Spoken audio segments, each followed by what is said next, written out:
Unapologetically Woman. We're celebrating phenomenal women all across Kentucky who make no apologies for their perspectives or the impacts that they're making in the community. Today we're celebrating Melody Westerfield.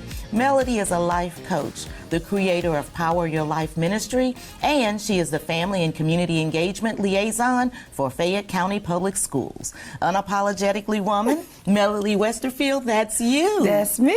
Yes, congratulations. Thank you, thank you. So how did you land in Kentucky? I see that you're from Illinois. Oh yes, I'm from Peoria, Illinois, and so I went to Kentucky State University, where I got my social work degree. I always loved UK, the basketball team, and that got me on looking at colleges, and so once I realized that there was a historically black college in Kentucky, I started to do my research, did a visit, and eventually attended. So that's how I got here. Came and left. So is your family from here? No. So originally my big, huge family is from Leland, Mississippi. Then they moved from Leland to Peoria, Illinois, and that's where I was born and raised at. So originally south, then north, and then I found myself back in the Midwest in Kentucky. So what about your background led you to social work? Oh, so I work in the East End of Lexington, and that community, it mirrors the community that I grew up in when I was younger, and so I always seen, where there could have been more opportunities for my community, how I always wanted to give back to my community.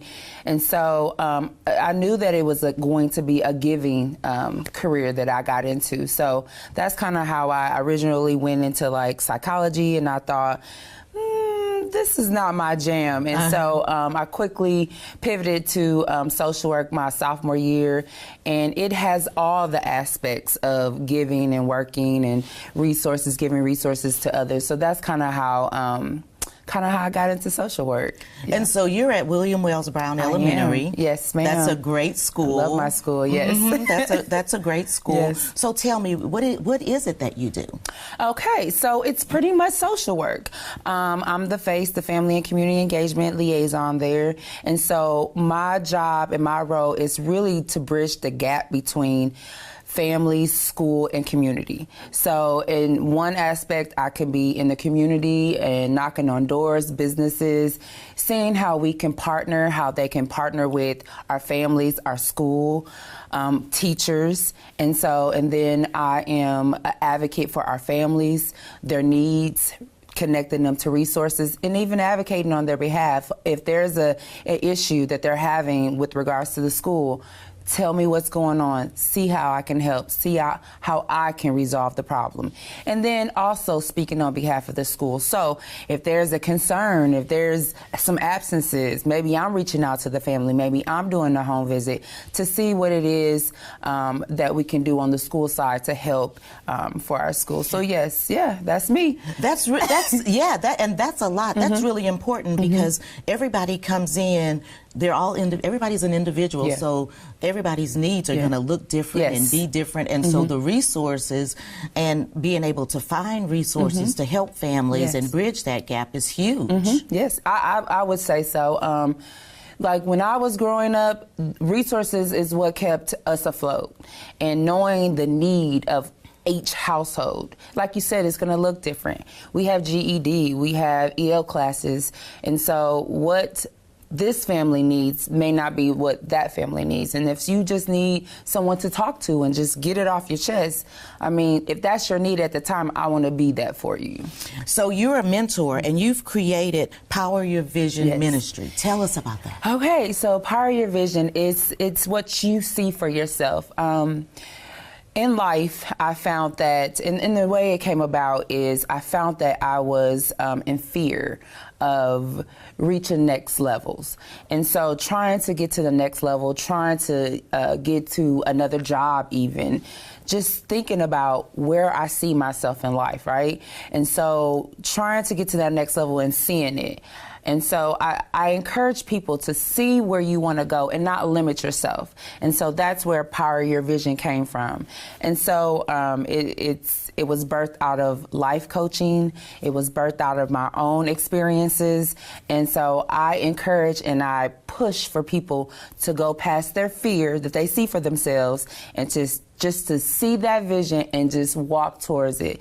And what I do is give you 10 steps to get into the goal, the thing that you see for yourself. So I do that through vision board workshops.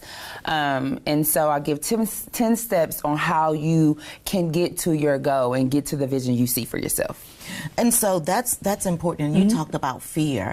And so fear can paralyze your brain and make you think that you're not capable of doing things that you're very capable of. Absolutely. Fear steps in the way of success. Fear, it holds you hostage at times. And once you get that breakthrough through fear, doing it in fear. I like to say, do it in fear. And once you can do it in fear, it opens doors for all aspects of your life. So I like to say, do it in fear. And so what are some of the things that you feared and had to walk through anyway? Okay, so one of the things that I feared was confidence in myself.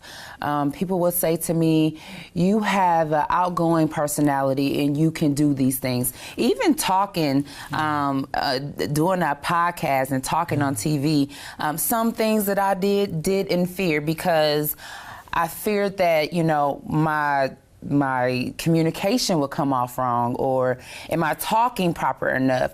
And so when you start to comparison of things and the way other people do it, it gives you fear. And so I had to say, do it your way. Do it my way. And my way is going to be just fine. And so those are the things that I had to, jump through and do in fear and get over. And even in interviews and going on job interviews, I'm like, did the person that just walked out, did they do a better job? How do they see me? And so I just had to, gain confidence that way and just do it my way. And if they like it, they like it. If they don't, they don't. Well, one of the things that I found out is if you try to be a mirror image of someone else, you're going to screw that up every time. Oh, yes, I agree. Yeah. I agree.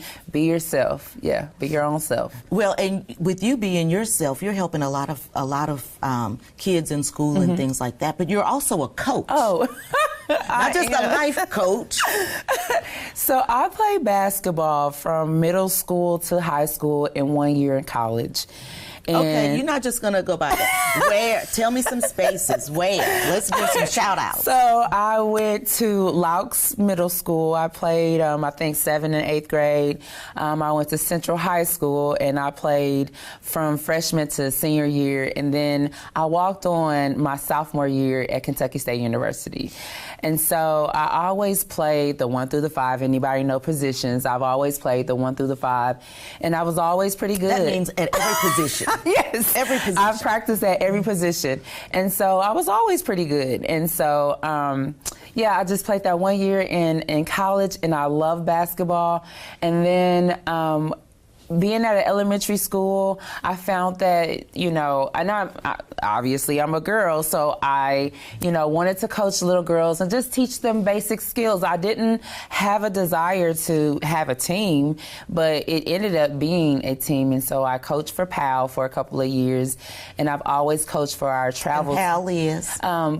Police Activity League. And so I coached for them for a few years, and then I've always coached for our in-house travel team at William Wells Brown. So that's what I currently do right now is coach. I didn't know William Wells Brown had an in-house travel team. So we have a travel team.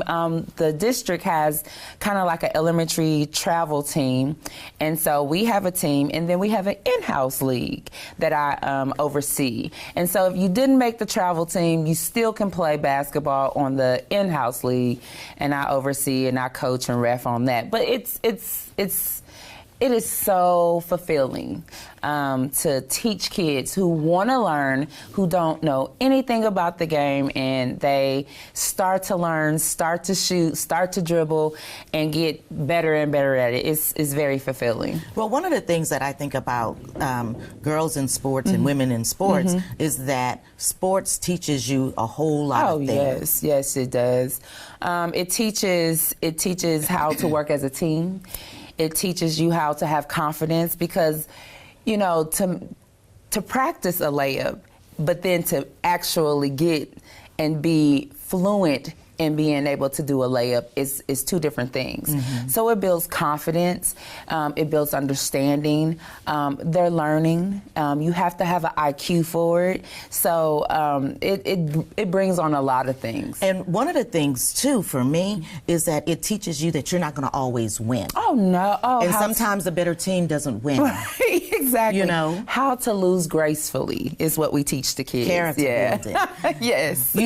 That's what builds your character. Yeah, it really does. All of the times, because I think with girls and women, we get caught up on winning all the time. Oh, yeah. But your character is not built when you're winning. Your character is built when you're not. Yes. Girls and women can be very competitive, as we know, and rightfully so. But how to lose gracefully and how to have sportsmanship is a whole different ball game. Look, I remember after I played basketball in high school too, and so after a loss, that it was a loss that we should have won, you know, and I was mad about it. And my mom was like, "Don't forget that you have to be a good sport." Yeah. I'm like, I don't want to be a good sport. I want to win. You know, we could be that way. And you know, it's crazy because I teach the girls how to be very scrappy. And you know, I tell them no one's gonna give you anything, so you got to be scrappy. You got to go for it. Get that ball. Get to it. Get to the game. Get to the business. And they played against boys for the most part, and so they had to be very scrappy. And so they hated losing, and they especially hated losing to the boys. So yeah, teaching them grace. That's absolutely. Yes. And so Melody, I understand that basketball sports is something that saved you. Yes. Can you tell us a little bit more about that? Yes. So as someone who was growing up in the neighborhood that I grew up in. What's the neighborhood that I grew up in what they call Village Green apartments. It was considered, you know, your low income, economically struggle neighborhood. And so being a part of that, you saw things.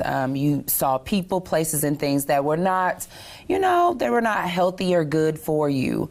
It has drug-infested neighborhoods, violence, those type of things. And so if I was not going to fall into that type of atmosphere, I needed something that was going to, you know, empower me to stay away from those things. And basketball did that for me. Basketball kept me in school later. It kept me in the summer times, on AAU teams. Basketball kept me focused on something other than my surroundings. Because just because you live in a place doesn't mean that the place lives in you. Exactly. So that kept me away from the things that were around me and the people that were around me and counterparts and friends that I love dearly. I had to stay away from those things, and so I focused on basketball, and I loved it, and so it led me to where I am now. It's in a great place. Yes. So speaking of grace, you know, before we started having the interview, you said you don't do this by yourself. I don't. I do this with the grace of God. I walk in whatever path He has me walk in. The thing about Him is, and the thing about life is, I'm not doing this for me. My testimony and what I do in life and what I go through in life is for someone else. So the trials and tribulations that I go through, it's meant for someone else. Someone else has gone through it, and He's going to bring them into my path, and I'm going to give them my testimony on how I got over and got to the other side of things. And so He gives me the path that I'm supposed to walk on. So I don't do this without Him.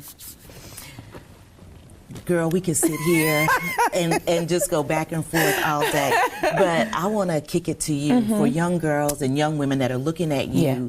What kind of advice would you give them? It's two things. One, I want to say, I want to encourage people as a whole to just do everything in love. So when people ask me, you know, the thing about me, and I always tell them that love is my superpower. And I try to do everything in love. I try to lead in love. I try to lean in love. I try to respond in love. And so do everything in love, lead with love. So that's one. The thing that I can give young girls is, if at all possible, find you an activity, someone and someplace, something that can help get you to the next level. Basketball is the thing that saved me. And so that's the thing that kept me out of trouble. It is the thing that I fell in love with. It is the thing that got me from one A to B.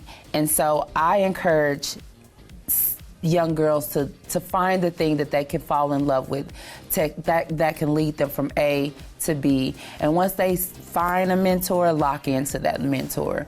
Really lean into what they have to give, and that's what I would give young ladies. Thank you so much. Thank you. Thank you. It's a pleasure. Absolutely. You guys continue to watch as we celebrate other phenomenal women just like Melody. Do everything in love. I'll see you next time on Unapologetically Woman.